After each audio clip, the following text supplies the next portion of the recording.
Hi, everyone, and welcome to episode 72 of the ITSM crowd.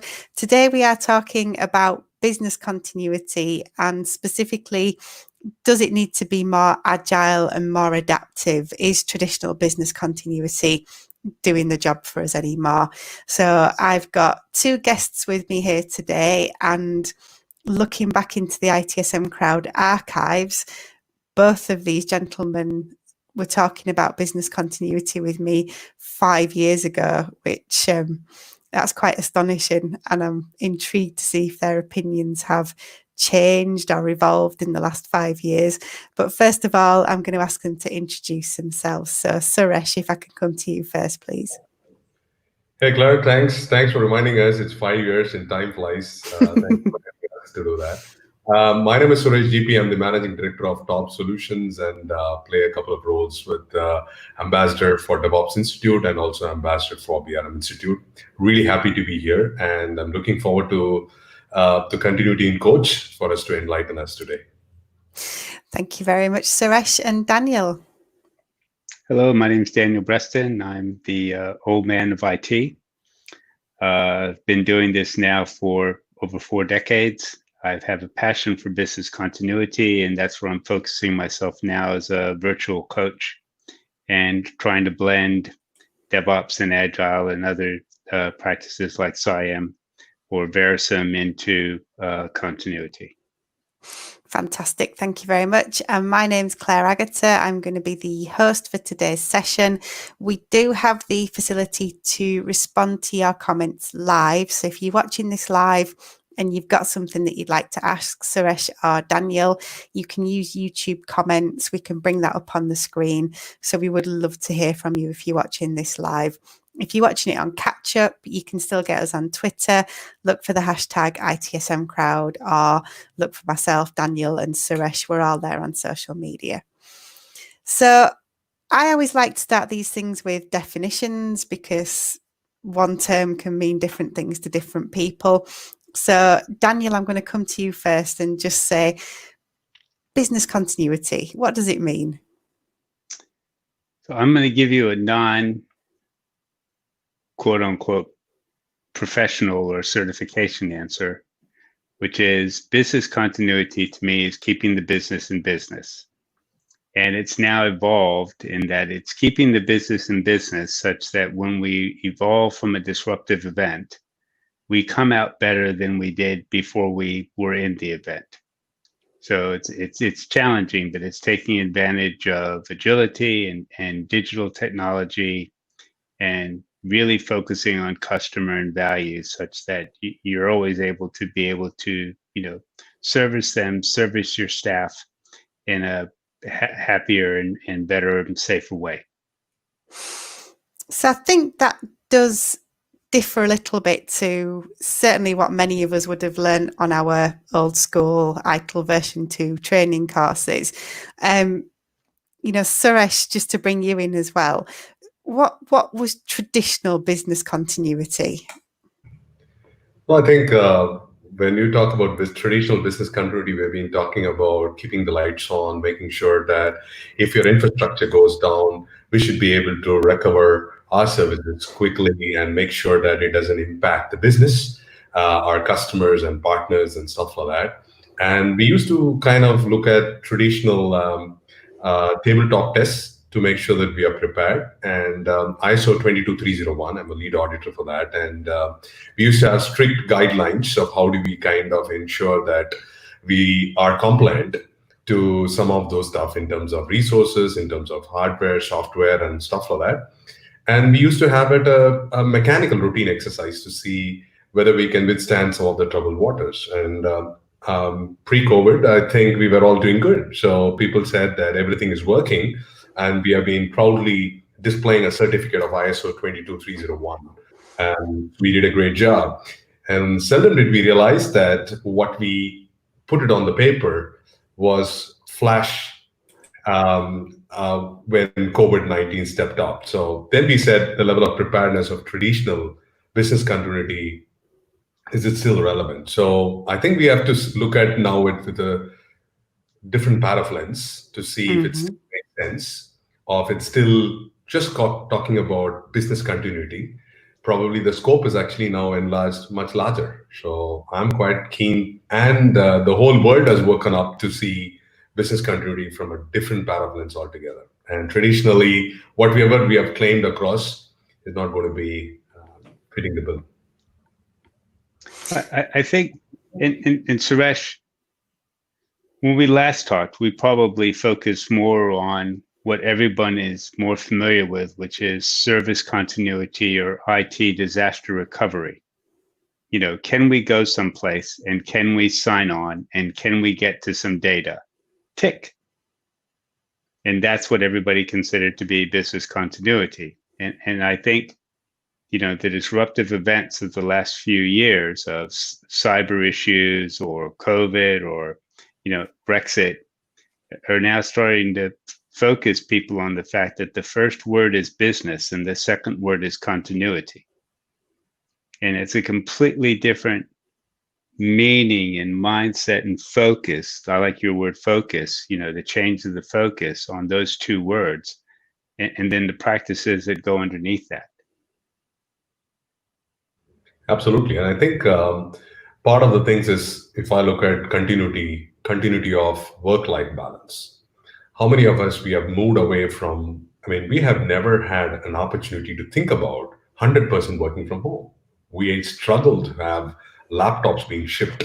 The VPN connection actually had to raise phenomenally within a short span of time. Mm-hmm. And not beyond that, we had our domestic support help staff were not available. So people have not been used to it. And also children working together. I think continuity has to be also from a professional as well as personal lifestyle as well. Because what about emotional continuity?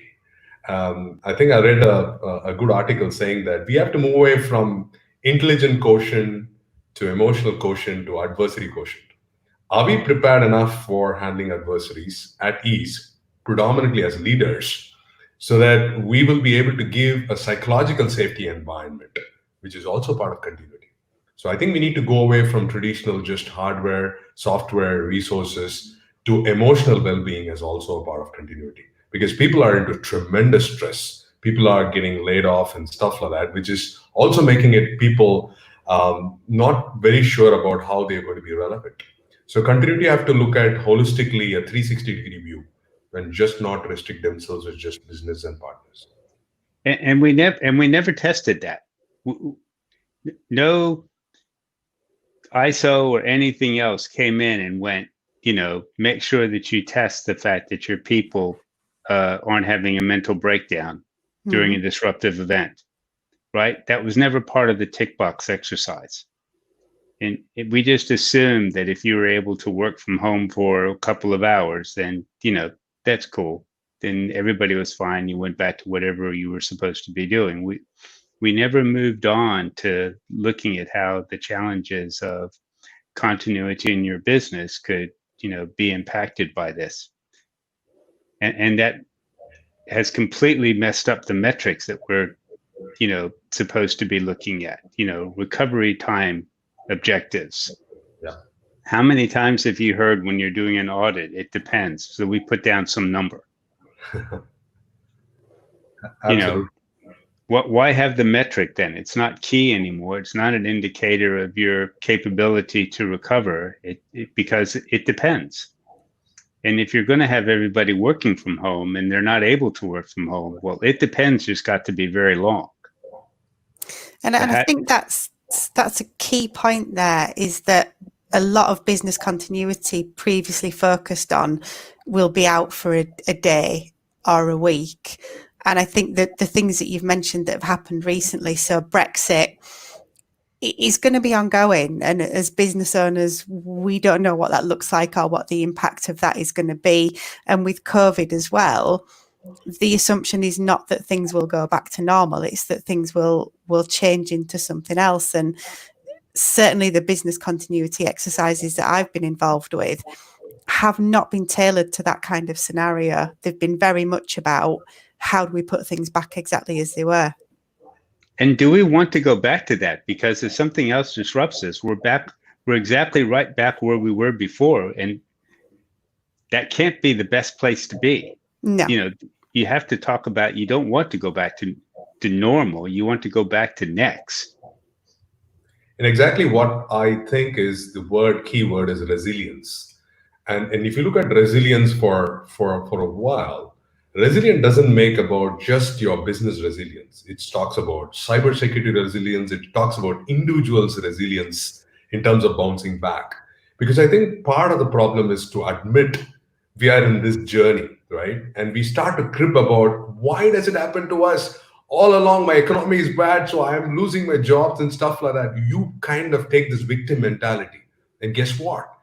The Murphy's Law strikes firm even more harder. So one of the things that I think we need to think about in this time is looking at resilience as an integral part of survival. I think with Charles Darwin's theory, we think going back to that particular genius, survival of the fittest, but also at the fastest. Because if we don't thrive, we cease to exist.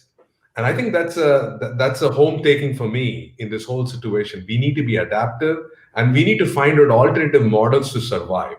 And people who have not found this one or give up. So the question is, do we build the resilient attitude or behavior as part of your workforce? Because it's not just about people, just about process and technology and stuff like that. How do you kind of change their emotions towards building a resilient team which could bounce back and help each other, which is, I think, is a very critical component looking at the new norm, in my opinion. And I think adaptive is a perfect word. And you know, how do you adapt business continuity to the new practices of agile? Hi, I want the organization to be agile. I want them to, you know, be able to create things and take ownership of things, and you know, do things better, faster, safer than they were before. Oh, but wait a minute. I only want you to do an annual business continuity test.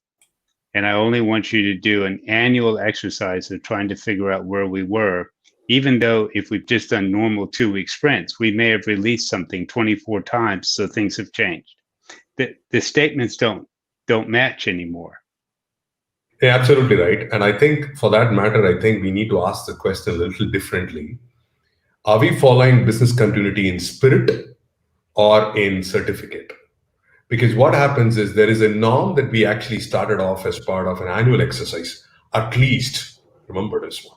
It just told at least, and people just clinged on to it forever.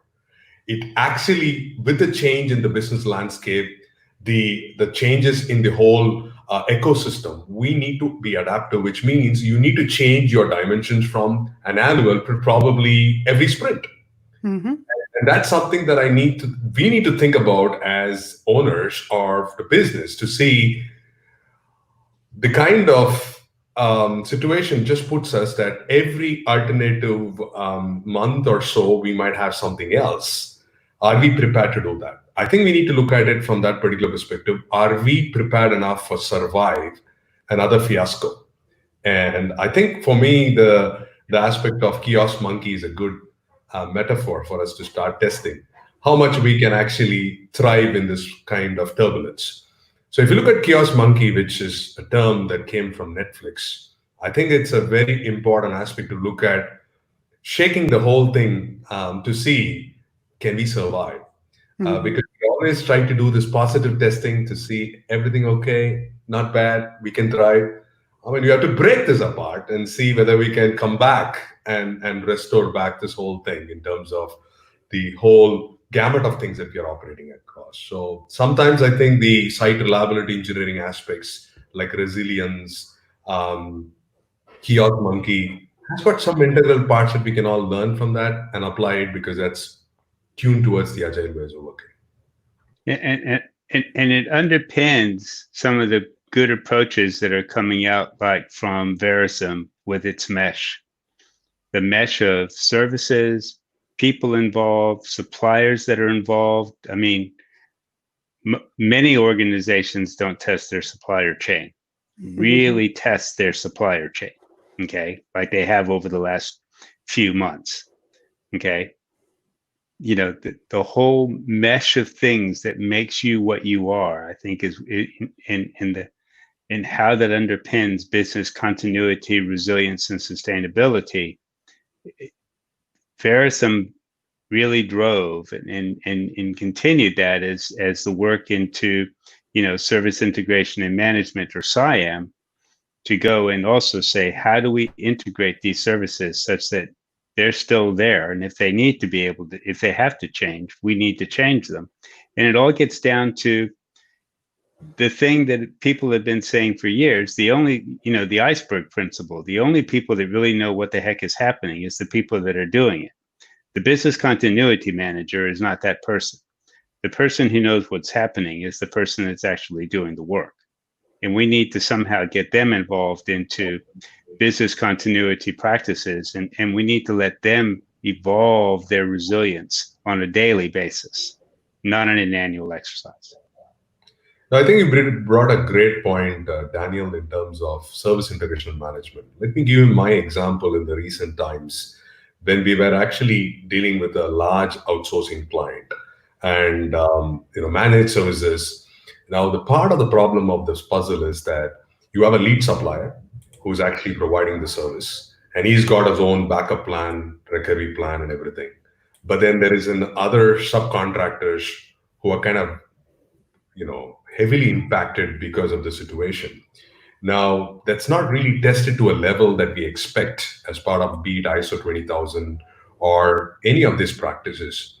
So it took a while to understand how we can support them as a lead supplier to the subcontracted suppliers, because at the end of the day, it's also about not leaving them alone, taking them in the journey of making it happen. So we had to kind of confront the client, saying that we need some time, we need to pull this off together. And they were really appreciative of that, because the whole aspect of service integration management is seldom realized until something goes wrong. When something goes wrong, everybody just goes and butchers you left and right with all these agreements saying that what the heck is happening around to do that. But in this part of distress, I've seen that being composed and going back and helping them really made them feel that they're a partner, not as a supplier, what we call as. And together we are in this journey. I think the emotional balance in some of these situations are absolutely critical to look at what I call as human to human rather than B2B and B2C. Because once you get them onboarded in that kind of true spirit, guess what? They will go that extra mile to make this happen. So it's also very important to take our partners and suppliers along with us in this journey together, because they are impacted to the T. So I think it's very important to be cognizant and bringing them to this part. And over a period of time, I think we all can do well. But you're right that the SIAM is a critical part that is being tested in this BCP or business continuity situations. How do you get the people that need to be involved and change the perception of business continuity? Because business continuity, if you go in and go, hi, we're going to do business continuity, people go to coffee breaks, around the block, hang up the phone, close Zoom, whatever. No one wants to be involved in this. It has a really poor perception. How do you change that perception so that the culture of business continuity takes on a new meaning, top down and out into your ecosystem? That's a great question. I think we are all acclimatized to something what we call as comfort zone. We really play with the game and we know exactly it's all predictable. And I think we need to start to enjoy a bit of unpredictability. The only way that you can get to unpredictability is you put people or force into immersion learning. I put people into some situations that you're not familiarized with. Guess what? They just say, "Oh no, hold on, I don't think I'm fit for that." Okay, you have no choice. You have to go there, thrive, and come out. I think it's the mental preparation that is most important, and they have to start to enjoy this whole game, because as long as you make this fun and just not make it very rhetorical in terms of business continuity, because the term seems to be striking me hard, because when you say business continuity, it's so much heavy stuff. So make it a little more fun to kind of play around and see, can we look at it much more of fun, which you do certain things which you're not used to it, and you kind of uncomfortable doing some of the things. Let's put you into that situation, because then you start learning around the ways of best practices of how we can apply that. That's my way to do it. Let's make it fun. Then they enjoy the whole process. Then it becomes much more easier. Otherwise, you cannot make this culture change easy to do it. It's almost like, and you bring up a good point. It's almost like instead of business continuity, you change the title internally to, keep your job or something like that. and we're going to ask you, how do you help? How would you like to help keep your job? It's what people in product owners and stuff like that, when they go to their internal staff, when they're creating new ways of working, or they go to their customers and help get them involved, it's, how would you like to improve your services or products? Go back to the staff and say, how would you just like to help us stay in business for a change? And I think it kind of comes back to me to the very heart of service management, because I was having a conversation recently with somebody who's in service management, and she was having a real crisis of confidence, because she was saying, we've got these agile teams, we've got DevOps is happening, all these product teams are all working away. What does service management do if they're all peer reviewing their own changes, they're looking after their own deployments? But for me, service management now is these threads that run right through the organization. And it is this understanding of, how is it all knitted together? What are the things that are critical for us to survive? And it comes back to the kind of the principles of, why are we in business? What are the things that are absolutely essential for us? And I think you can see it again in the COVID situation. For me, it's absolutely essential that I can talk to my bank. But when I ring my bank at the moment, I'm on hold for 2.5 hours, and there's been no automation applied to that. There's no technology, there's no intelligence, there's nothing. That is an organisation that has not understood this is a critical piece of my business that might be important to survival. And I think for me, that's the key to getting people involved, is bringing it back to, what do we do? What are we here for? What are the things that have to be in place in order for us to survive? I think it's a great point. I think we should talk about how technology can be a great leverage. Be it chat ops, that's one part of what I'm looking at it. But the other aspect that we have seen is also ability for people to start to look at self-services, and ability for them to solve issues without even contacting these useless IVR, which just says, press 1 for this, press 2 for this. I'm waiting to press 9 because I can talk to someone at the other end of the aspect. But also, I've seen that most of the times, that empathy for why do we exist, and what does value mean for my customers in this whole situation. And I think I wanted to kind of think about one more thing, about looking at three questions. What are the things which are under your control that you should absolutely do it? What are the things which is under your sphere of influence that you can actually influence people to get things done? And 3, what is out of your control? So people spend too much time on things which is out of their control. The macroeconomics, the Brexit, the COVID, that's not under your control. But if we actually start doing what is within your control and what is within your sphere of influence, you can actually make a lot of difference. And I think we also have to measure those aspects of resilience as part of key metrics, in my opinion. How did we kind of bounce back in some of the situations? It's not just about first call resolution, about response time and resolution time. How did we kind of handle adverse situation? What were some of the lessons learned that we can share that, and we can say these people are true resilient heroes? We should start to kind of create that culture where say that people who have gone that extra mile to serve these people in the data center 24/7 will be crowned as the true resilient heroes. Guess what? You're trying to drive the right behaviors for people to embark and do that. So I think we have to make that cultural shift, in my opinion. Claire and Daniel, what do you think about it? So what advice would you give organisations now? Because I'm conscious that we're coming towards the end of our time, and I think there's probably some key takeaways that you can give organisations. There's very few companies in the world not in some kind of continuity situation at the moment. What should they be thinking about? I think, and I'm starting to follow a site and the gentleman behind the site for adaptive business continuity. They've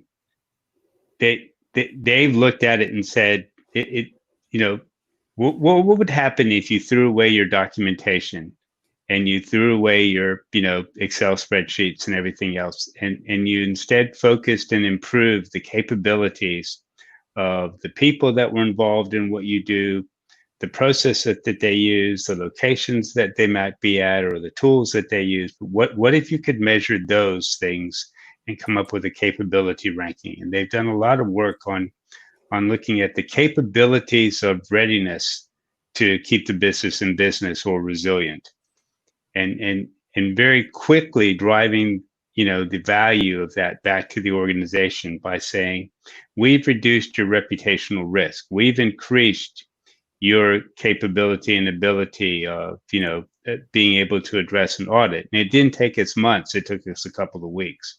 And not only that, we've made your staff and your suppliers feel better about being part of this organization because they were part of creating that resilience. And I think that's what people have to start going to now. Suresh? Yeah, so I think, in my opinion, I think we have to think about the kiosk monkey. That's a good starting point for us to start testing everything. Kiosk monkey is not just about infrastructure, it's looking at your own ecosystem to do it, but also build in that everybody is responsible to adaptive environment. So people will have to be measured by what we call as the adaptive quotient, as opposed to just looking at their performance indicators. So people should be given an opportunity to experiment. I think we have not really exercised the experimentation for a quite long time, saying that let's keep it neat and tidy and other stuff. Now is a time that if it breaks, it breaks. Let's get that temperament.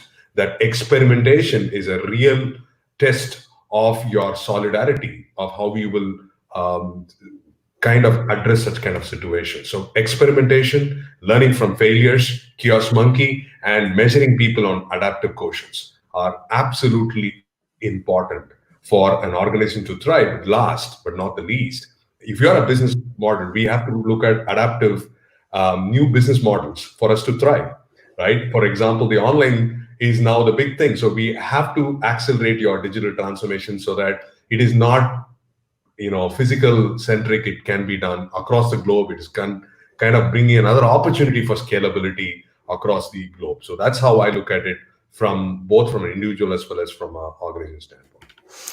That's good advice there. And just to kind of wrap us up, where can people find out a little bit more about both of you and what you do? So Daniel, if people want to talk to you about adaptive business continuity, where can they find you?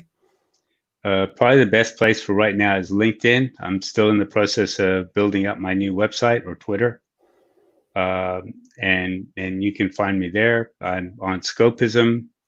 I'm in the ether, so reaching out to me is not that difficult, and please do so. Fantastic. And Suresh, where can people find out more about you? Yeah, so I'm quite active on Twitter at Suresh GP. I'm also active in LinkedIn and Suresh GP. But we have a great crowd, and I think you should kind of look at ITSM crowd to get started, because there are a lot of people who can chip in and have this conversation going. I think absolutely. Yeah, I think we've got about 35 hours worth of content on the ITSM crowd now. So if you are having a slow week, there's all sorts of things to dip into. Our next episode is on the 10th of August. That's same time as this one, 4 p.m. BST. And we've got governance expert Peter Brooks joining us to talk about what governance means, why it's important, the consequences of poor governance. So that's going to be a really interesting one, I think, because it's one of those terms that's often used and often misunderstood as well. But thank you so much, Suresh and Daniel, for your time today. Really, really appreciate it. Resilience seems to be a word that I'm hearing nonstop at the moment. So it's good to kind of dig into that a little bit more. So thank you both very much for your time. And thank you. to those of you that are watching, I will see you on the next episode of the ITSM Crowd. Thank you. Bye, everybody. Bye.